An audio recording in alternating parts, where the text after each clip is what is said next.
You've had the experience of thinking clearly. You know what it feels like. The conversation where the right thing to say arrived before you'd finished deciding what you thought.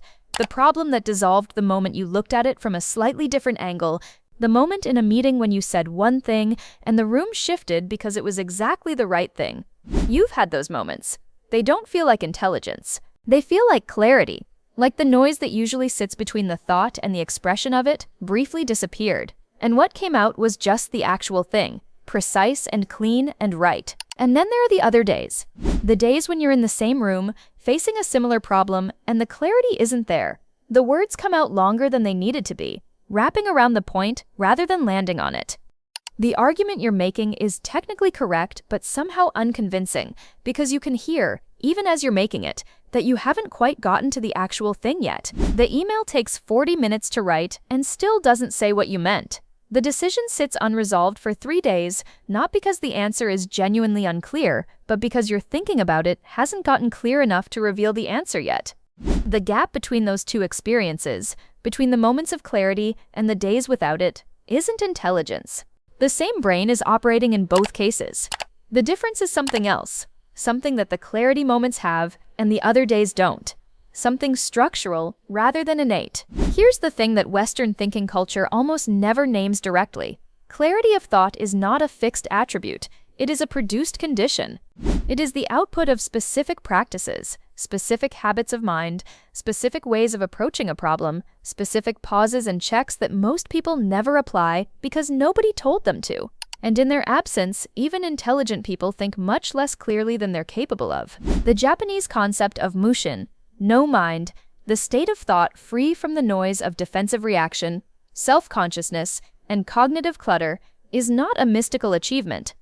It is the natural outcome of a specific set of practices, applied consistently, that gradually reduce the noise between the thought and its expression until what comes out is consistently closer to the actual thing, closer to clarity, closer to what the outside world experiences as brilliance. 7 practices, each one immediately applicable. Together, they don't make you smarter, they make you think more clearly, which, from the outside, looks exactly the same. The reason clear thinking looks like brilliance from the outside is simple and worth stating directly. Genuine clarity is extraordinarily rare. Most people, most of the time, are not thinking clearly. They are thinking reactively, responding to the last thing said rather than to the actual question, defending a position before fully understanding it, confusing confidence with correctness, filling silence with words that haven't been fully thought. This is not a judgment. It is the default mode of an unmanaged mind in a stimulating environment, and it is nearly universal. Against this baseline, a person who pauses before speaking, who distinguishes between what they know and what they believe, who can say clearly what they think and why and where their thinking might be wrong, this person doesn't just appear thoughtful. They appear exceptional. Not because they are smarter than the people around them, but because they are doing something almost nobody does. They are actually thinking, rather than performing thinking. The Japanese word for this quality is Meikaku, clarity, precision, the quality of thought that is exactly what it needs to be, and nothing more. It is not genius, it is a practice, and it starts with something so simple that its power is consistently underestimated. Chapter 1. The pause that changes everything. The single most immediately effective thinking habit available requires no intelligence, no training, and no practice beyond the decision to do it. Pause before speaking. Not a long pause, not a dramatic pause. A brief, deliberate, genuine pause. 2 to 3 seconds between the moment a question or challenge arrives and the moment you begin to respond. In those 2 to 3 seconds, a specific cognitive process occurs that rushing prevents. The first draft response, which is almost always the reactive one, gets evaluated before it becomes words. The actual thought, which is almost always better than the reactive one, has the space to arrive.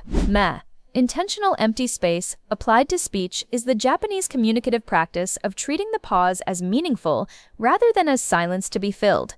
In many Japanese professional and social contexts, a response delivered without any pause is not a sign of quick intelligence. It is a signal that the speaker has not yet thought about the question, that what is being offered is reflex rather than reflection. The pause is evidence of thought. The immediate response is evidence of its absence. The cognitive science behind this is specific.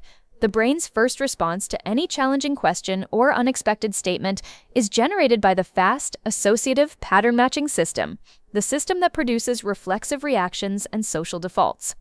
The slower deliberative system, which generates more accurate and more nuanced responses, requires a few seconds to engage. The pause is the time the deliberative system needs. The person who pauses consistently produces responses that are more accurate, more nuanced, and more precisely expressed than the person who responds immediately. Not because they are smarter, but because they are giving their actual thinking time to arrive. And the response that arrives after genuine thought is consistently more impressive than the reflex that arrives without it. The practical application is immediate and requires nothing except the decision. For the next week, pause for 2 to 3 seconds before responding to any non-trivial question or statement. Not obviously, not dramatically, just a genuine, brief internal space before the words begin. Notice whether what comes out is different from what would have come out without the pause. Chapter 2. Think about your thinking. One of the most consistent sources of unclear thinking is the failure to examine the thinking itself, to check whether the conclusion being offered is actually supported by the evidence being cited, whether the argument being made actually leads where it claims to lead, whether the confidence being projected is actually warranted. Hansei, honest self-reflection, the Japanese practice of examining one's own performance and thinking for errors before presenting conclusions, is the specific habit that distinguishes consistently clear thinkers from people who think clearly only by accident. It is the internal quality check that happens before the thought becomes words, and its absence is why most thinking sounds convincing in the moment and falls apart under mild scrutiny. The specific Hansei questions for thinking are 4, and they take 30 seconds to apply. Do I actually know this, or do I believe it? These are different things. Confusing them is the most common source of overconfident, poorly evidenced claims that intelligent people make and later regret. What would change my mind? If the answer is nothing, the position is not a conclusion, it is a defense, and defenses are almost always less clear than conclusions. What am I missing? Every partial view has a blind side. Naming the blind side before someone else finds it produces dramatically more credible thinking than pretending the blind side doesn't exist. Is this as simple as it actually is, or am I making it more complex? Most thinking problems are simpler than the thinking being applied to them. Unnecessary complexity is usually a sign of unclear thinking, not sophisticated thinking. 30 seconds of Hansei before a significant statement, decision, or written communication produces a measurably different output than the same thought offered without it. The output is more accurate, more nuanced, more honest about its own limits, and therefore more convincing to anyone capable of evaluating it. Chapter 3. Clear the noise before you think. Mushin, no mind. The Zen state of thought unencumbered by defensive reaction, ego, and cognitive noise is the condition in which the clearest thinking occurs. It is not a mystical state. It is what thought looks like when the interference is removed. The interference takes specific, identifiable forms. The need to appear intelligent, which makes the thinker protect conclusions rather than examine them. The fear of being wrong, which makes the thinker overstate confidence rather than acknowledge uncertainty. The desire to win the argument, which makes the thinker optimize for persuasion rather than accuracy. Each of these is a form of cognitive noise, not a product of the thinking, but an overlay on top of it that distorts the output. Mushin in practice is the deliberate suspension of these interferences before engaging with a problem, not the suppression of ego. That is too effortful and too unstable. The recognition that the ego's agenda is different from the thinking's agenda, and the choice, for the duration of the specific cognitive task, to follow the thinking rather than the ego. The practical application. Before engaging with any problem, question, or decision, spend 30 seconds naming the interference. What do I want to be true here? What conclusion am I defending before I've examined it? What would I think if I had no stake in the outcome? These questions don't eliminate the ego. They make it visible, which reduces its influence enough for the actual thinking to proceed more clearly. The result of this practice, applied consistently, is not brilliance. It is honesty, thinking that reflects the actual state of one's understanding rather than the preferred state of one's ego. And honest thinking, expressed clearly, is indistinguishable from brilliance to almost everyone it encounters. Chapter 4. Apply craftsperson standards to your thinking. The Shokunin, the Japanese craftsperson, applies a standard to their work that has nothing to do with how long the work took, how much it cost, or what impression it will make. The standard is simply, is this the best work I am capable of doing? Not the best work possible, the best work I am capable of right now, with the understanding and tools I currently have. Applied to thinking, the Shokunin standard asks, is this the clearest expression of this thought that I am currently capable of? Not the most impressive, not the most defensible, not the most likely to be well received. The clearest, the most precisely matched to the actual content of the thought. Most thinking falls short of the Shokunin standard, not because the thinker lacks capability, but because the standard is never applied. The first expression of the thought is offered as the final one, without the craftsperson's instinct to examine it, refine it, and ask whether it could be more precisely made. The practical application. For written communication specifically, apply one additional pass after the first draft that asks only one question. Is every word here earning its place? Not, is this good? Not, will this land well? Just, is this precisely matched to what I actually think, with no words that are there for decoration, hedging, or impression management? The thoughts that survive this pass are almost always the clearest ones, and clear thoughts, expressed precisely, routinely read as brilliant to people who have never experienced the Shokunin pass being applied. Chapter 5. Think around the problem before you think through it. Nemawashi, literally, going around the roots, the Japanese practice of thorough preparation and stakeholder consultation before making a decision, applied to individual thinking, produces a specific cognitive advantage. The problem is examined from multiple perspectives before a conclusion is formed, rather than a conclusion being formed and then defended against alternative perspectives. This distinction matters because the brain's default is the second sequence, not the first. The fast pattern matching system produces a preliminary conclusion almost immediately, and from that point, thinking tends to become confirmation-seeking rather than truth-seeking. Evidence that supports the preliminary conclusion is weighted more heavily. Evidence that contradicts it is minimized or explained away. The conclusion was formed first, and the thinking follows. Nemawashi interrupts this sequence by establishing a deliberate practice of perspective gathering before conclusion forming. Before settling on what you think about a problem, deliberately consider the view from at least 3 different positions. The view of someone who would disagree with your preliminary conclusion, the view of someone with more relevant experience, and the view of someone who has no stake in the outcome. These perspectives don't all need to be consulted externally. They can be internally simulated, genuinely and honestly, before the conclusion is formed. The result is a conclusion that has genuinely been tested from multiple angles before it is offered, which is more accurate, more robust, and more convincing than the conclusion formed by confirmation seeking. And it looks, from the outside, like exactly the kind of thorough, considered thinking that most people associate with exceptional intelligence. Chapter 6. Embrace what you don't know. Wabi-Sabi, the Japanese aesthetic of imperfection, incompleteness, and the beauty of things as they actually are, rather than as they ideally should be.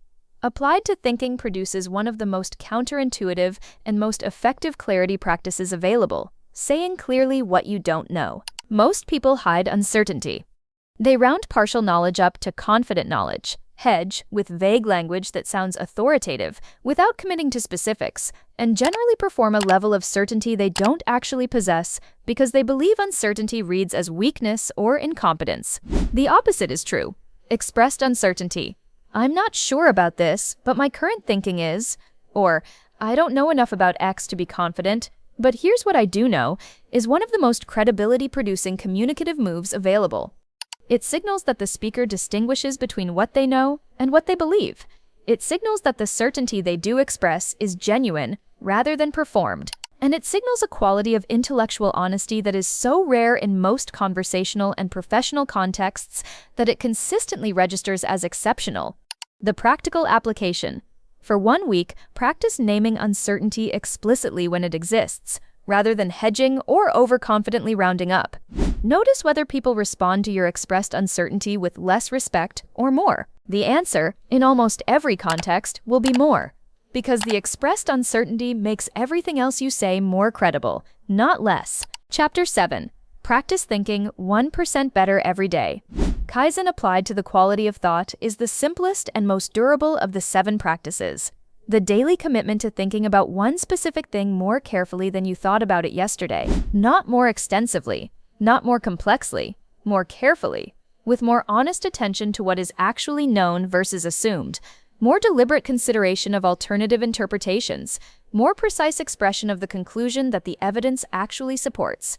The Kaizen of thinking is built not through reading more or knowing more, but through the daily practice of applying the previous 6 habits to one specific problem or question per day. The pause, the Hansei check, the Mushin clearing, the Shokunin standard, the Nemawashi preparation, the Wabi-Sabi honesty about uncertainty applied to one specific thing, every day, deliberately.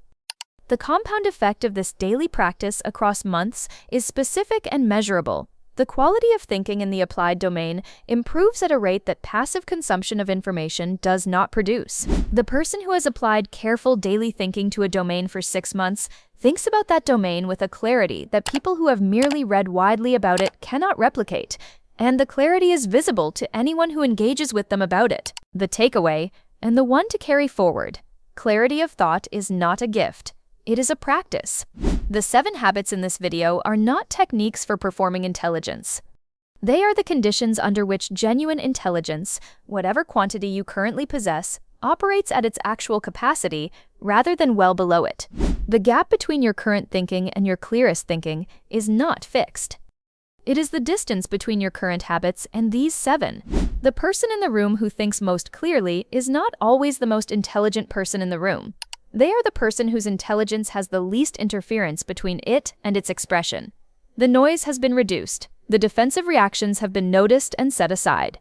The preliminary conclusions have been tested from multiple angles before being offered.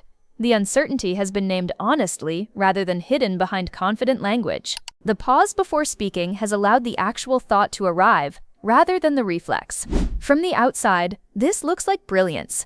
From the inside, it feels like clarity. Like finally operating at the capacity that was always there, waiting below the surface noise that most people never learn to reduce. Hansei, Mushin, Shokunin, Nemawashi, Wabi-Sabi, Kaizen. 7 practices. None of them make you smarter. All of them make your thinking and the intelligence you already have finally visible.